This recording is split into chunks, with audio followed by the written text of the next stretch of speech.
આજે જાવાસ્ક્રિપ્ટમાં વાત કરીશું data types, variables, constants and conversion between data types, જેમાં સૌથી પહેલા what is data types. JavaScript વિવિધ પ્રકારના મૂલ્યો રાખવા માટે વિવિધ ડેટા ટાઇપ પ્રદાન કરે છે. જાવાસ્ક્રિપ્ટ એ ડાયનેમિક પ્રકારની ભાષા છે, એટલે કે વેરિયેબલનો પ્રકાર સ્પષ્ટ કરવાની જરૂર નથી, કારણ કે જાવાસ્ક્રિપ્ટ એન્જિન દ્વારા ડાયનેમિક રીતે તે ઉપયોગમાં લેવાય છે. ડેટા પ્રકાર ઉલ્લેખ કરવા માટે ફક્ત var નો ઉપયોગ કરવાની જરૂર છે. ઉદાહરણ var a is equals to 40 semicolon, જેનો અર્થ a માં નંબર ડેટાનો સંગ્રહ થાય છે. તે જ રીતે var b is equals to Rahul, જેમાં સ્ટ્રિંગ ડેટાનો સંગ્રહ થાય છે. આ ડેટા ટાઈપને મુખ્ય બે પ્રકારમાં વહેંચી શકાય: પ્રિમિટિવ ડેટા ટાઇપ્સ અને નોન પ્રિમિટિવ ડેટા ટાઇપ્સ, જેમાં સૌથી પહેલા પ્રિમિટિવ ડેટા ટાઇપ્સ, જેની અંદર સ્ટ્રિંગ, નંબર, બુલિયન, અનડિફાઇન્ડ અને નલ જેવા ડેટા ટાઇપનો સમાવેશ થાય છે. જેમાં સ્ટ્રિંગ નંબર ઓફ કેરેક્ટર્સનો સંગ્રહ થાય છે, નંબર જેમાં આંકડાઓ સંગ્રહ કરી શકાય છે, બુલિયન જેમાં ટ્રુ અથવા ફોલ્સ સંગ્રહ થાય છે. તે જ રીતે અનડિફાઇન્ડ અને નલ જેને પ્રિમિટિવ ડેટા ટાઇપ્સ ગણીશું. ત્યાર પછી નોન પ્રિમિટિવ ડેટા ટાઇપ્સ, જેમાં ઓબ્જેક્ટ, ઇન્સ્ટન્સ દ્વારા સભ્યોના ઉપયોગ માટે, એરે, સમાન મૂલ્યોના જૂથ માટે, REGEXP રેગ્યુલર એક્સપ્રેશન માટે ઉપયોગ થાય છે. ત્યાર પછી વોટ ઇઝ વેરિયેબલ. જાવાસ્ક્રિપ્ટમાં વેરિયેબલ એ સ્ટોરેજ સ્થાનનું નામ દર્શાવે છે. આઇડેન્ટિફાયર્સ મતલબ વેરિયેબલને દર્શાવવાના નિયમો, જેમાં નામનો પહેલો લેટર સ્મોલ a થી સ્મોલ z અથવા કેપિટલ A થી કેપિટલ Z સુધી. આ સિવાય અંડરસ્કોર અને ડોલર સાઇન હોવું જોઈએ. પહેલો લેટર આપ્યા પછી જ નંબર એટલે કે 0 થી 9 નો ઉપયોગ કરી શકાય છે.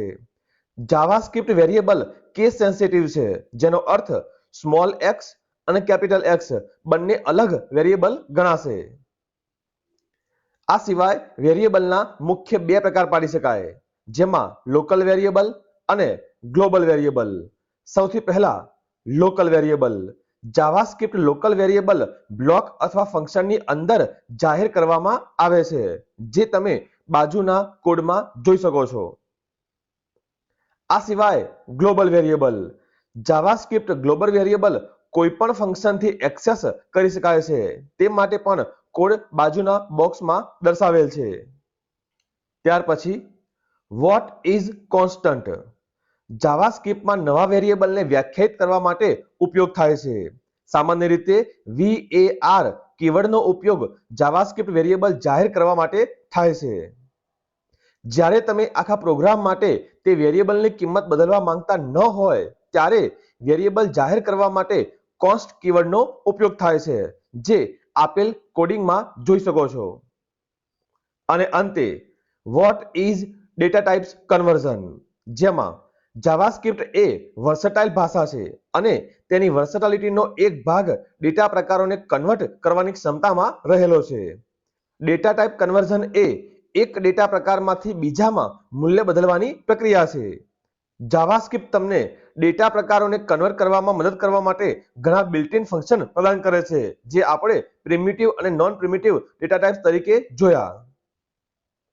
જેમાં ડેટા ટાઇપ કન્વર્ઝન ટેબલ, અહીંયા original value, number conversion, string conversion અને બુલિયન કન્વર્ઝન ઓપ્શન જોવા મળે છે.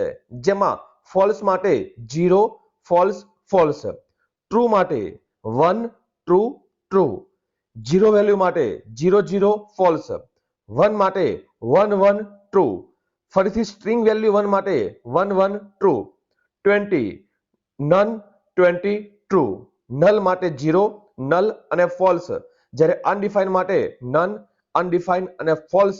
આ પ્રકારનું કન્વર્ઝન ઓટોમેટિક જોવા મળશે. આવા જ કોપા સંલગ્ન તમામ વિડીયો માટે ચેનલને સબસ્ક્રાઇબ કરો. જલ્દી મળીશું નવા વિડીયોમાં.